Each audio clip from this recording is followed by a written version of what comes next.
Do you feel comfortable in relationships, trusting that people care about you and won't betray you in some way? You probably have a secure attachment style. So let's first talk about what secure attachment is. Secure attachment is developed when caregivers are attuned, responsive, and predictable. Being attuned means being aware and connected to the emotional state of another.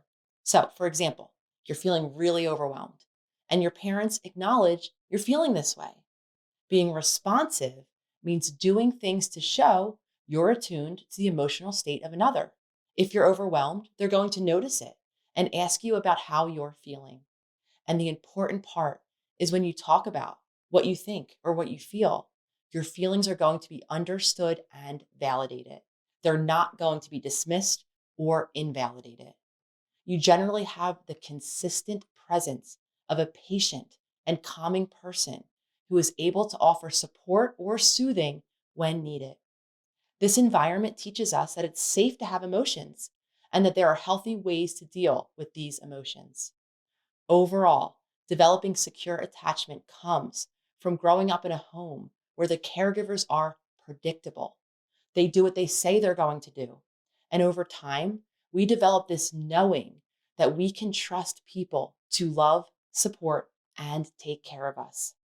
Adults who develop secure attachment are able to emotionally regulate, have healthy relationships, have much lower rates of addiction or self destructive behaviors, and have higher levels of confidence and self worth.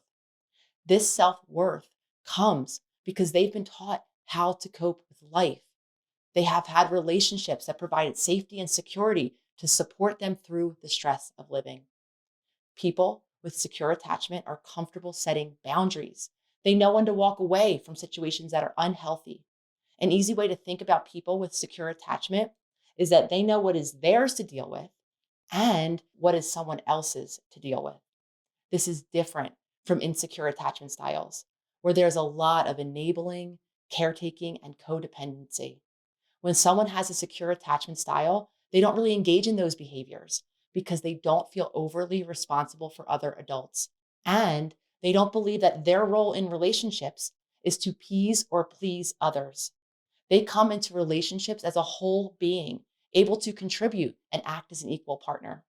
So here are some signs of a secure attachment. One, overall trust in relationships. They have a comfort and trust in relationships or a general belief that people love them and want to be in relationships with them. They will be there to support them. They tend to attract friends and partners who are emotionally stable, transparent, and trustworthy. Two, they're able to navigate conflict. In conflict, they can self regulate, are able to be empathetic and find solutions. While they may shut down or become reactive for short periods, overall, they're not going to have intense fights or chaotic experiences. They're going to be able to stay in their body and to stay connected to the other person. Three, they're able to emotionally express.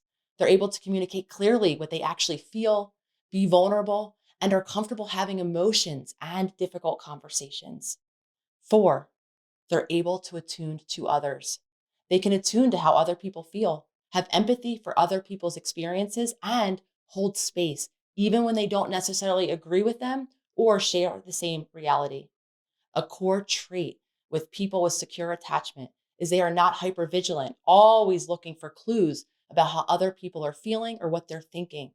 They have been shown that it's safe to trust that people will come to them when there are issues, unlike those with insecure attachment styles, where they learned that they have to become mind readers or pull things out of people.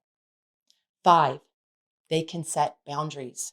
They're comfortable setting boundaries, and they don't feel a sense of dread or guilt around setting them.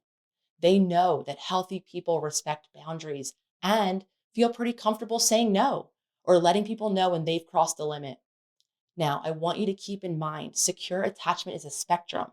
So you might not feel all of these things all of the time, but a majority of the time, you feel like you're in relationships where you're valued, heard, knowing that if you need support, you can ask for it. If you're listening to this thinking to yourself, this isn't me at all, that's okay. Secure attachment is actually not that common because many of us didn't grow up with attuned and responsive caregivers who really understood their own emotional states. All of us can heal, and create a more secure attachment. The next episode in this series is going to be about how we can move from insecure attachment styles to more secure attachments.